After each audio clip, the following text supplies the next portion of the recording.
So today I just wanted to take a quick look at Paranorman, the 2012 stop motion or motion capture animated film. So this is definitely just a very interesting and very cute film. I have not seen this one in a long while, but I definitely did find it very enjoyable. So you have the story of, I guess you could say, a gifted young man who is able to see people who have passed on. No, I'm not talking about that movie, but he does have that similar ability. So he obviously is able to see his grandmother, who happens to live in their living room. They watch television together. Of course, no one believes him. All of the kids at school think he's a weirdo and a kook. And there's pretty much just only one kid who is interested in trying to befriend Norman, which is, I guess you could say, just a chubby kid named Neil, who does get dumped on quite a bit. And regardless of how badly he gets bullied and treated, he seems to have this, I guess you could say, persevering, positive outlook. Where on earth he gets that, I have no idea, because obviously people that get dumped on regularly, unfortunately a person does get worn down, but this really does not seem to affect him, which I find it just a very weird ability, but, you know, commendable for him that he's able to do that. Then again, he is just a cartoon character, but still, not an easy feat. So the film is set in a fictitious town of Blythe Hollow. So the town name is actually borrowed from two different aspects. Obviously, the legend of Sleepy Hollow, of course, by Washington Irving. And then, of course, you do have Noel Coward's Blythe Spirit. So it's just kind of a fusion of those two literary pieces in which the town does take its name. So I did notice early on, and this really did catch my interest, is that Norman does cite an owl. And of course, a lot of people do realize that owls definitely are, you know, sort of a messenger of sorts. So, you know, generally an owl can be a sign of a person just needing to follow their intuition, or, you know, just have trust in their gifts. So this definitely, in my opinion, seems to be quite a bit of foreshadowing for Norman, just considering what later does come up.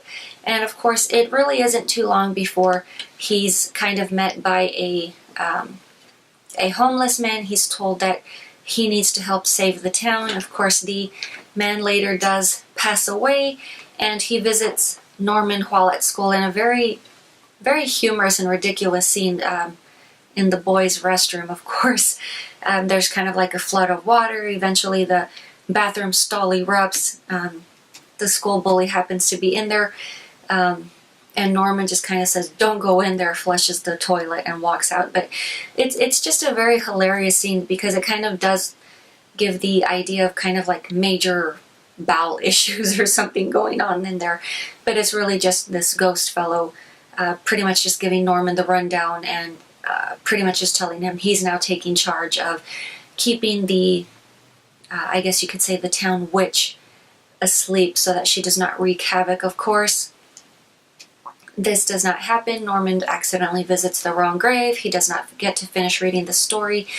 And of course, the, I guess you could say, the 7 victims rise once again as zombies. And then, of course, the witch does make an appearance. And I really love this effect. I thought it was really cool. But of course, she appears in what seems to be kind of like a gust of green smoke. We do see her face, of course, in traditional stereotypical green witch face fashion, and then you've got like kind of like this swirl of purple, but everything's just very smoky, very fluid. It has a very beautiful look to it. It's very believable that it's some kind of a fog or a mist, but I think that scene was just extremely very well done. So one of the scenes that I really did find humorous, and of course I'm sure a lot of people will get the obvious reference, is that Norman is inside his home. He receives, I believe it's a text. His ringtone is the tone from the Halloween theme song, John Carpenter's Halloween. he gets kind of like a message to look out his window. He peers outside and we see Neil standing outside wearing a hockey mask beside a laundry line, which of course seems to also mimic that one scene where Laurie Strode looks out her window and she sees Michael Myers standing out by the laundry. The hockey mask, I guess, is just to avoid some kind of like copyright infringement or something, but I just found that just a bit hilarious. So it really isn't too long before the townspeople pretty much just go nuts. They blame Norman just because he's the obvious weird kid, although Norman's pretty much just kind of trying to handle and take care of the situation and put the witch back to sleep as he had been asked to.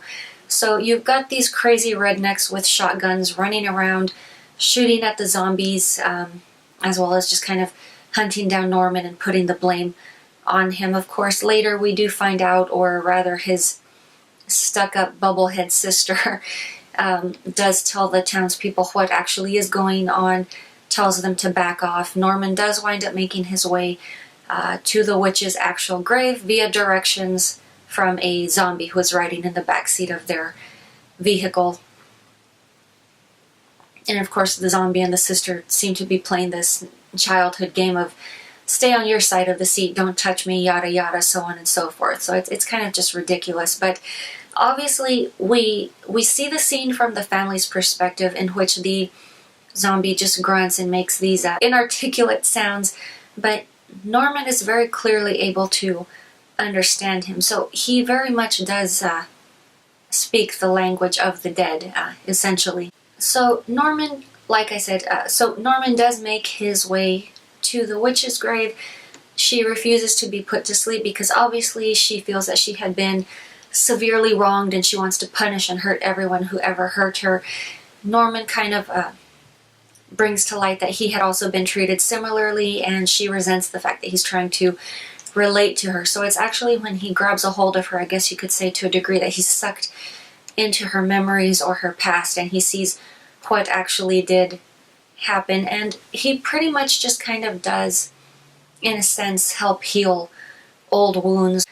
And she is able to see that, yes, you know, someone in her past really did love and care about her regardless of how she had been treated, that the, you know, idiot townspeople had pretty much just acted out of fear, as most humans do, and they become irrational. So very much a very realistic story here, but she eventually does decide to just move on, and she does go into the afterlife. One of the things that I found interesting is the fact that they, if I'm remembering correctly, share a very similar surname, which implies that she may be an ancestor of Norman, which would make sense because obviously she herself was gifted, had supernatural abilities, and was tried and murdered as a witch. And Norman also has gifts which he himself just cannot explain, and everyone else just pretty much condemns him for. But, you know, definitely, I guess you could say to some degree, a lot of metaphor going on here. But, you know, very much a very good story. And pretty much just one of those things that pretty much anyone can enjoy around Halloween or basically any time of the year. But, yes, I very much did enjoy this story, but that's pretty much all I have for you guys today. And I will talk to you later.